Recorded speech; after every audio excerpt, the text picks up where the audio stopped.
Penyidikan terkait bentrokan antar kelompok yang terjadi di kawasan Kemang Raya, Jakarta Selatan Rabu kemarin terus berlanjut. Buntut dari insiden tersebut, polisi saat ini telah menetapkan 9 orang sebagai tersangka.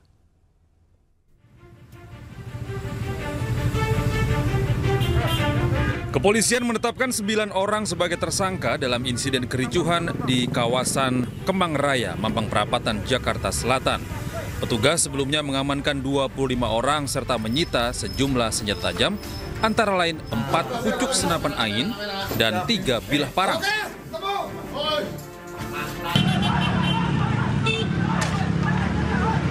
Sebelumnya, kericuhan antar kelompok terjadi di Kemang Raya, Mampang Perapatan, Jakarta Selatan.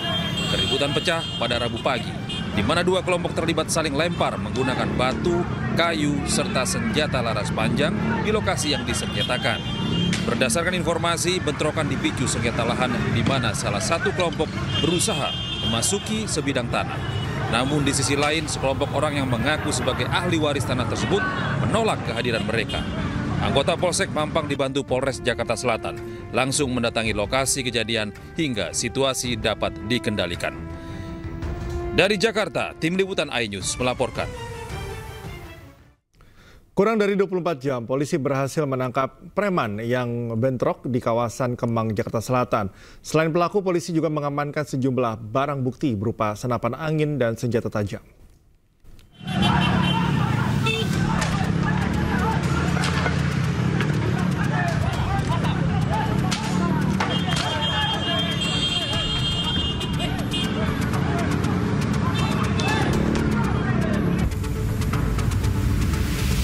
Woi, diam. Polisi, diam. Buka. Woi, buka. Sejumlah polisi memberhentikan sebuah mobil di Jalan Antasari, Jakarta Selatan yang ditumpangi 2 preman pasca bentrokan di kawasan Kemang. Kedua pelaku ini ditangkap saat mencoba melarikan diri menggunakan mobil yang digunakan untuk menyuplai senjata.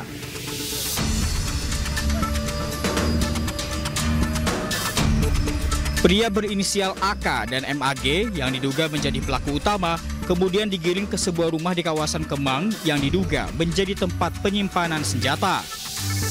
Di lokasi, polisi berhasil menyita 4 senapan angin berbagai merek serta 3 parang yang digunakan para pelaku saat terjadinya bentrokan.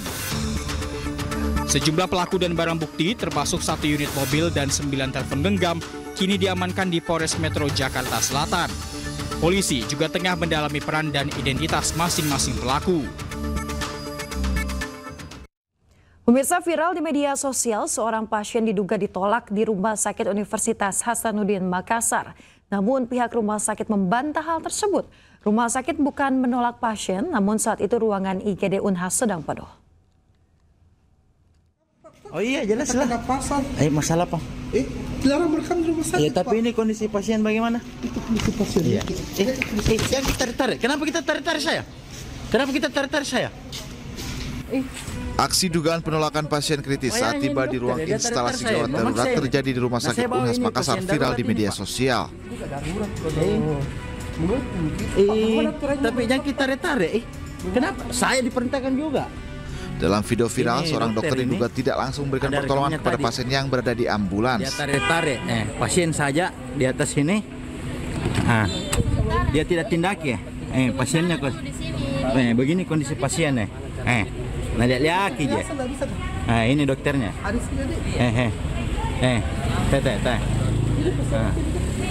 Tunjuk je.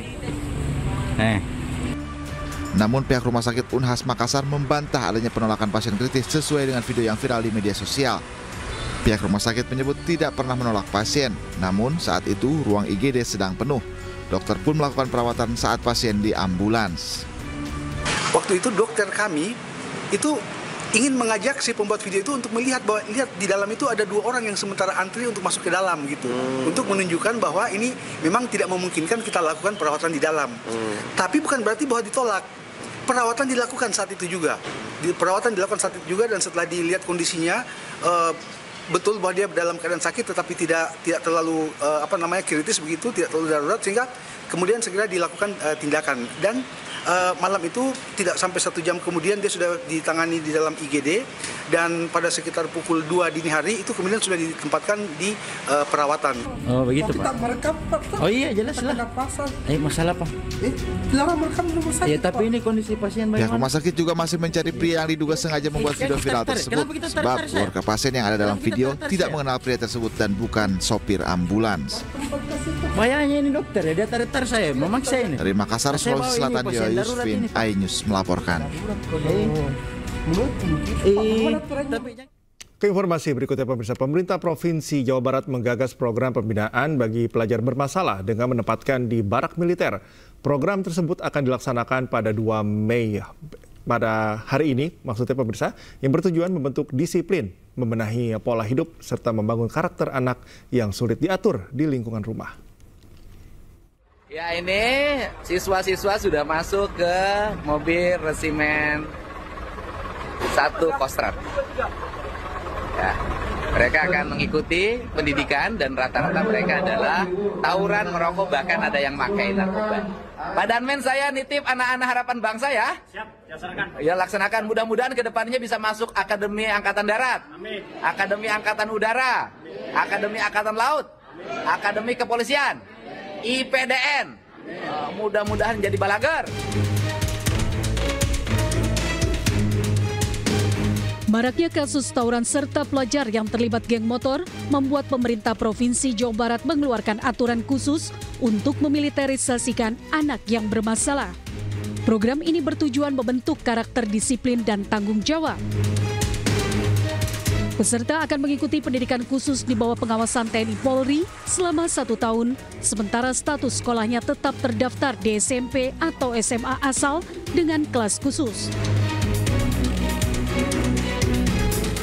Selain kenakalan anak tawuran dan geng motor, anak yang kecanduan game online dan sudah mengarah ke aktivitas kriminal pun harus diikutsertakan dalam program ini.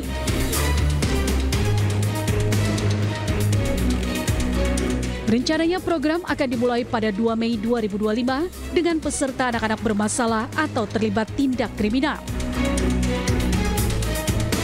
Pada prinsipnya, TNI AD siap mendukung program-program pemerintah daerah sesuai dengan apa yang diamanatkan dalam undang-undang sebagai tugas TNI. Pemerintah juga menegaskan program ini akan dipantau ketat untuk memastikan tujuan pendidikan tercapai serta mengurangi tingkat kenakalan remaja.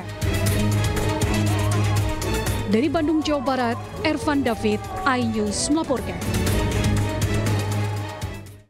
Pemirsa, Pemda Purwakarta, Jawa Barat bekerja sama dengan TNI Resimen Armet 1 guna melakukan pembinaan karakter pelajar bermasalah. Pada gelombang pertama, 39 pelajar mengikuti pembinaan selama 14 hari.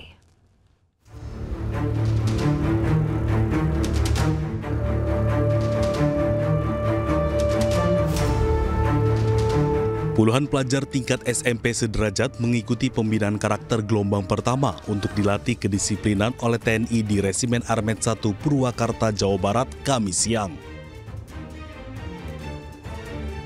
Para pelajar bermasalah menjalani tes kesehatan. Pemerintah akan melibatkan peran aktif dari TNI dan Polri. Bahkan 30 hingga 40 barak ruang makan dan ruang belajar disiapkan untuk mendukung keberhasilan program ini. Selain itu, sejumlah materi pembinaan akan diberikan dengan berkolaborasi dengan berbagai unsur. Sementara para orang tua siswa mengaku setuju dengan pembinaan anak-anaknya oleh TNI. Mereka berharap setelah dibina anaknya akan menjadi baik. Insya Allah nanti akan dilatih di sini, akan dibina mentalnya, dan harapannya bahwa ke depan ini anak ini akan berubah, belajarnya akan berubah. Jadi pemeriksaan kesehatan akan memastikan bahwa adik-adik ini dalam kondisi sehat. Kemudian setelah pemeriksaan kesehatan nanti ada konsul psikologi. Konsul psikologi itu mengetahui permasalahan karakter yang ada di adik-adik ini. Materi-materi yang lain ada kepemimpinan, ada bela negara, cinta tanah air, budi pekerti, wawasan kebangsaan.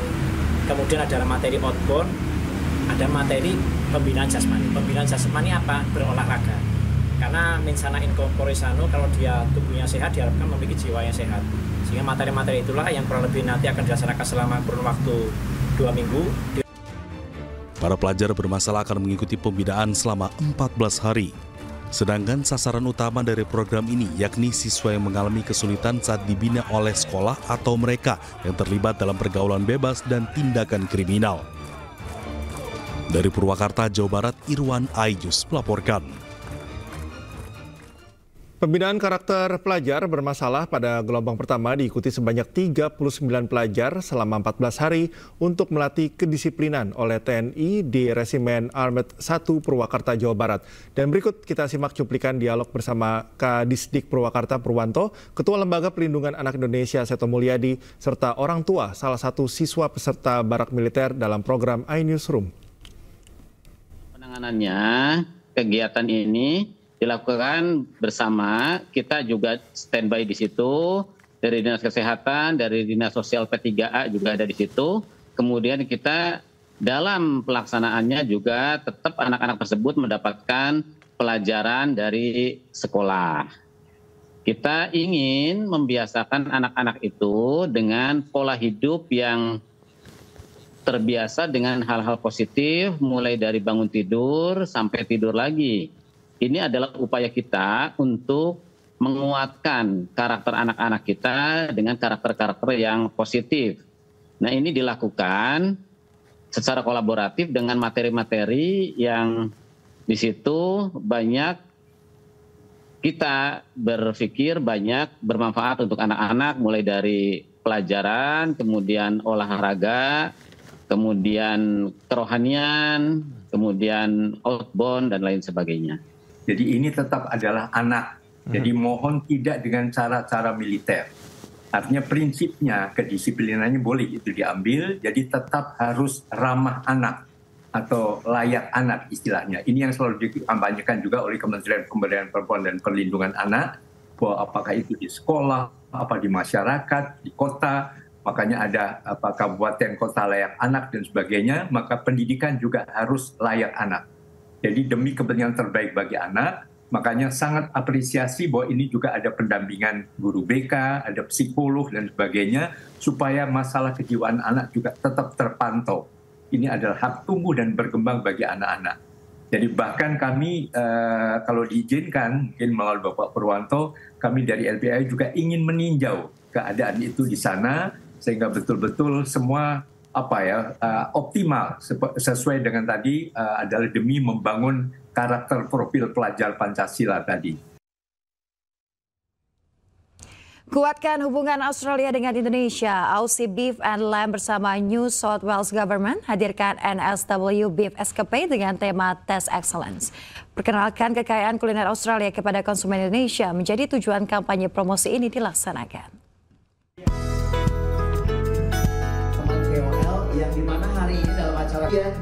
Memperkuat hubungan antara Indonesia dengan Australia, Meat and Livestock Australia atau MLA bersama dengan negara bagian New South Wales yang didukung oleh maskapai Qantas hadirkan NSW Beef Escapade dengan tema Taste Excellence, Taste the Journey. NSW Beef Escapade merupakan kampanye promosi yang digelar di 18 cabang lebih salah satu supermarket ternama di Indonesia mulai 30 April hingga akhir Mei 2025. Percaya akan kualitas daging sapi yang dimilikinya menjadi alasan kampanye promosi ini dilakukan dengan tujuan dapat memperkenalkan kekayaan kuliner New South Wales kepada konsumen Indonesia. Jadi kita hari ini memperkenalkan beberapa brand kita, terutama brand beef kita ke Indonesia, brand beef premium kita. Karena kita tahu di Indonesia banyak sekali demand untuk daging yang berkualitas, sustainably sourced juga. Jadi kita memperkenalkan semuanya, juga cara masaknya juga bersama chef kita di sini. Dan selain itu kita juga memperkenalkan beberapa produk-produk kita yang healthy, yang inovatif, yang sesuai dengan selera market juga, yang highly seek. Jadi sama-sama kita memperkenalkan produk ini, kita memperkenalkan bersama, dan juga mudah-mudahan kita bisa have fun together today. Menariknya, bukan hanya memperkenalkan daging berkualitas tinggi. Dalam rangkaian acara ini, pelanggan yang berbelanja produk New South Wales senilai Rp300.000 berkesempatan untuk mengikuti undian berhadiah tiket pulang pergi Indonesia Sydney. Di Australia, semua sapi-sapi itu memang diternakan dengan cara yang sangat baik sekali ya. Jadi mereka diternakan di padang rumput yang hijau dengan iklim yang sangat clean, sehingga mereka sapi-sapi ini juga dibuat tidak stres, sehingga kualitas ataupun kualitas dari daging sapi ini sendiri juga akan menentukan dari aspek-aspek tersebut. Diketahui daging sapi Australia memiliki kualitas yang tinggi, seperti tekstur daging yang empuk karena diternak dengan cara yang baik atau stress-free dan didukung dengan ekosistem yang bersih. Oke, sekali lagi dari Jakarta, Jessica Widoto, Leman, iNews laporkan.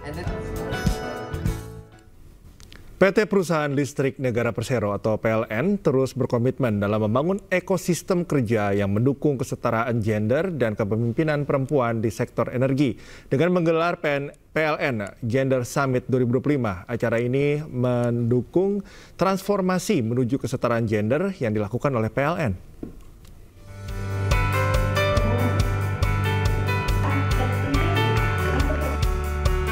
PT Perusahaan Listrik Negara Persero atau PLN terus berkomitmen dalam membangun ekosistem kerja yang mendukung kesetaraan gender dan kepemimpinan perempuan di sektor energi.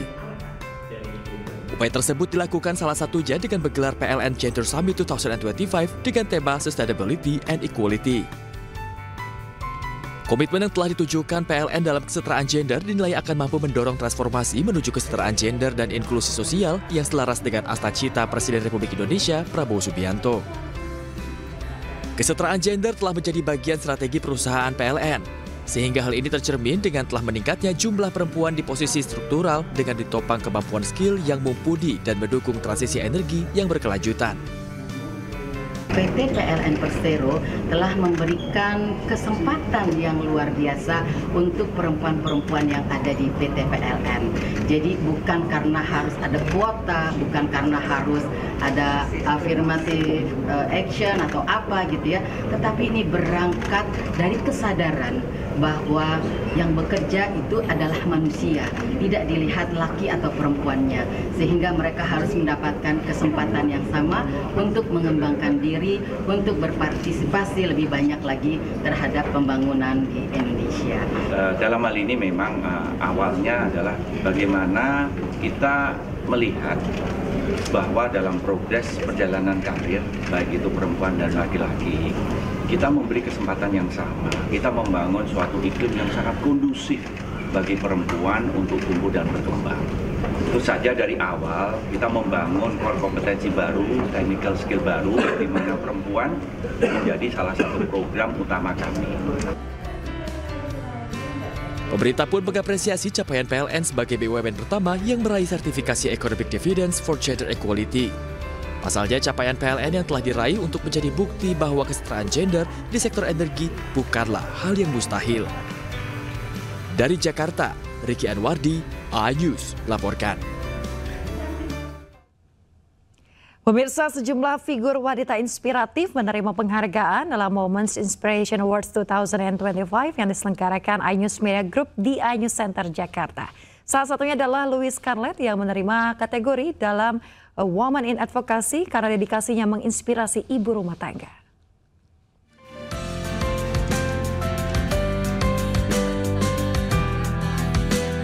iNews Media Group menggelar ajang penganugerahan penghargaan kepada sejumlah wanita inspiratif Indonesia bertajuk Women's Inspiration Award 2025. Sejumlah tokoh wanita dari latar belakang yang beragam menerima penghargaan ini dalam berbagai kategori. Di antaranya ialah sosok entrepreneur yang juga seorang content creator, Louis Scarlett, yang menerima penghargaan dalam kategori Women in Advocacy. Louis menerima penghargaan ini usai dedikasinya menginspirasi banyak wanita Indonesia dengan platformnya khususnya ibu rumah tangga. Wanita beranak 5 yang dikenal dengan sapaan Mami Louis ini percaya bahwa menjadi seorang ibu rumah tangga bukanlah semata membatasi seorang wanita untuk berkarya dan menginspirasi banyak orang. Buat wanita-wanita Indonesia, walaupun kita menjadi seorang ibu bukan berarti kita tuh masa depan kita sudah suram, tapi menjadi seorang ibu kita masih bisa menjadi wanita yang inspirasi, melakukan hal-hal inovasi yang bisa membuat orang lain terdorong untuk melakukan hal-hal yang lebih luar biasa sehingga menjadi sejarah di bangsa Indonesia kita. Ajang ini digelar sebagai bentuk apresiasi sekaligus menjadi inspirasi untuk mendorong potensi wanita dalam berkarya di tanah air. iNews Media Group percaya dengan menghargai wanita akan dapat melahirkan lebih banyak sosok yang inspiratif ke depannya. Dari Jakarta, Hendy Aprila, Ade Supriyata, iNews melaporkan.